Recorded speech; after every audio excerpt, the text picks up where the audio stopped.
Part 3 అండి. అందరికీ good evening అండి.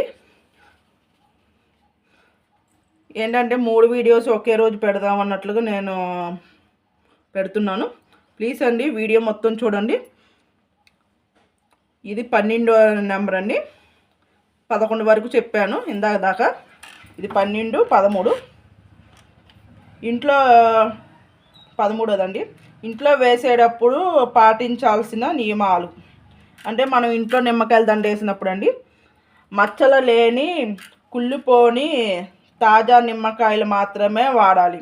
ఇంట్లో వేసేటప్పుడు సాధారణంగా 11 లేదా 21 నిమ్మకాయలు మాత్రమే అంటే 11 నిమ్మకాయలు గుచ్చైన వేయొచ్చు, లేదంటే 21 అండి వేయాలి, మంచిది. అలాగే 108 అనేది మనం పెద్ద పూజలప్పుడు వేసుకోవాలి. పెద్ద పూజలప్పుడే వేసుకోవాలి. అది ఏంటంటే ఇంట్లో అండి చెప్పేది, బయట కాదు. గుళ్ళల్లో అంటే శుక్రవారం మంగళవారం వేస్తారు, మన ఇష్టం వచ్చినప్పుడు ఇస్తారు. కానీ శుక్రవారం మంగళవారం చాలా మంచిదండి. ఎర్రటి దారంతో మాల కట్టాలి. సూదితో కానీ గుచ్చాలి.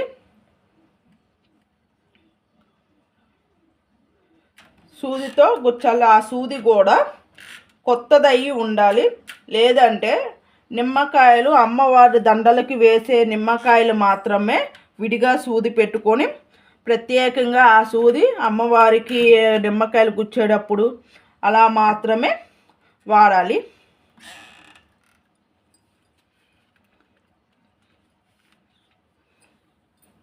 శుక్రవారం ఉదయం లేదా మంగళవారం రాహుకాలంలో వేయడం అత్యంత శుభప్రదం. 12 అయిపోయిందండి. 13.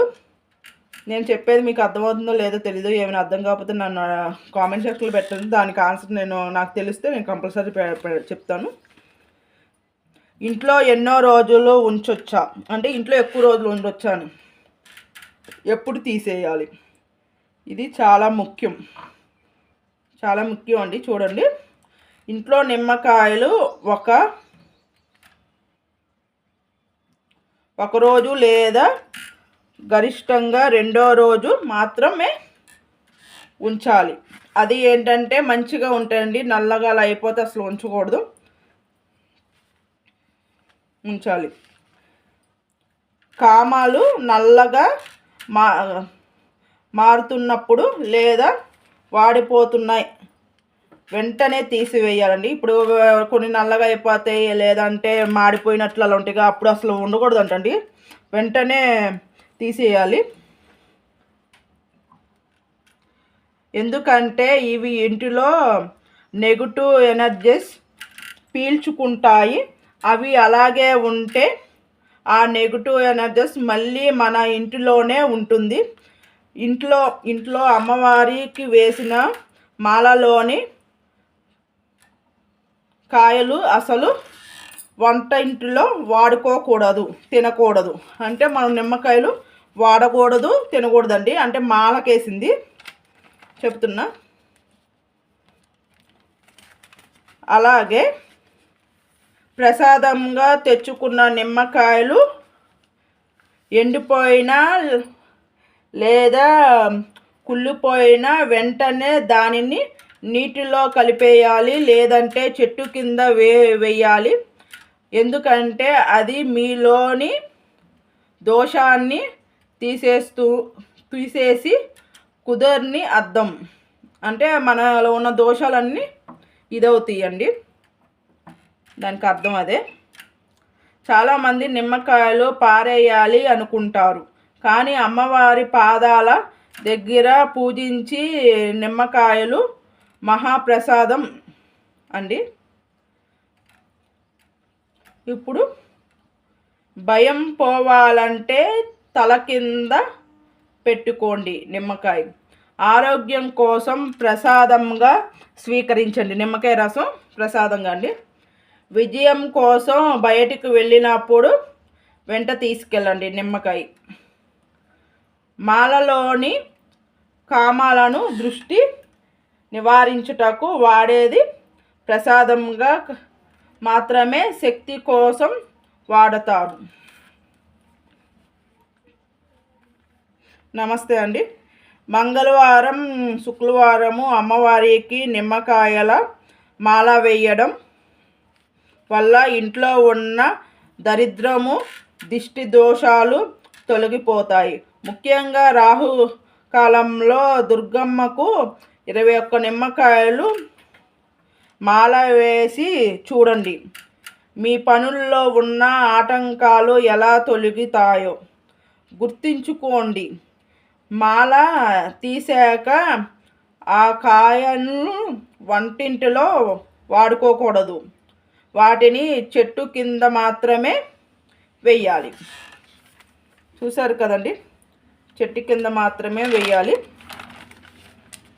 అమ్మవారికి నిమ్మకాయలు మాల వేయడం వల్ల ఇంట్లో ఉన్న చికాకులు, దిష్టి దోషాలు తొలగిపోతాయి.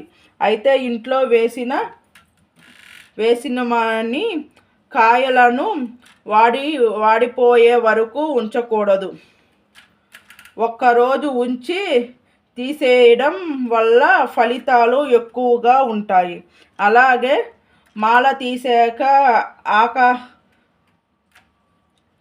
పొరపాటున కూడా వంటింట్లో వాడకూడదు. ఎన్నిసార్లు వంటింట్లో వాడకూడదని వచ్చింది చూసారండి. ఏంటంటే ఇది ఎక్కువ అసలు మనం మాల ఇంట్లో వేసిన అమ్మవారి దగ్గరది ఎప్పుడైనా గవ్వుకుని తెచ్చుకున్నా కూడా వంటింట్లో మనం ఇప్పుడు పులిహోర అని అలా చేస్తాం కదా, వాటిలో వాడకూడదని చెప్తున్నారండి. ప్రకృతిలో కలిపేయాలంటే ఇప్పుడు మనం కొన్ని పెద్ద పెద్ద మొక్కల కింద మనం అమ్మవారి దగ్గర పూజ చేసిన పువ్వులు కూడా చెట్టు దగ్గర మొదట్లో వేయడం అలా చేస్తాం కదండి, అలా అండి. ఇది పార్ట్ 3 అండి. దీనికి అర్థం మీకు ఏం అర్థమైందో నాకు తెలియదు, కానీ నాకేం అర్థమైందంటే గుడిలో మాల వేసినప్పుడు ఆ మాల తీసేస్తారు కదా, తీసింది మనం తెచ్చుకోకూడదు. మళ్ళీ అలాగే మనం ఇంట్లో మాల వేసింది కూడా 2వ రోజు ఉంచి 3వ రోజు అయినా తీసేయాలండి. లేదంటే ఫస్ట్ రోజు ఉంచి తర్వాత రోజు తీస్తే ఇంకా మంచి జరుగుద్ది, అంటే ఏమి గొడవలు ఉండవు, ఇంట్లో చికాకులు ఉండవు అంటండి. నేనైతే ఎప్పుడు గుచ్చి మాల వేయలేదు. ఊరిని ఇప్పుడు ఎలా మా పాదాల దగ్గర పెట్టాను. మళ్ళీ ఇది కొంచెం ఇదైపోయినాయి. నేను సాయంత్రం మళ్ళీ ఇవాళ మంగళవారం కదా, మొన్న కోసిన పువ్వులు కూడా నేను ఇవాళ గులాబీ పువ్వులు పెడతానండి. నాకు వచ్చింది అది ఏంటంటే అందరికీ ఎవరికైనా యూజ్ అవ్వద్దని చెప్పి నేను ఇలా 3 భాగాలుగా వీడియో తీయడం జరుగుతుంది. ఏమైనా కొన్ని నోరు తెరక ఏమైనా ఇదై ఉంటే ఏమీ అనుకోకండి.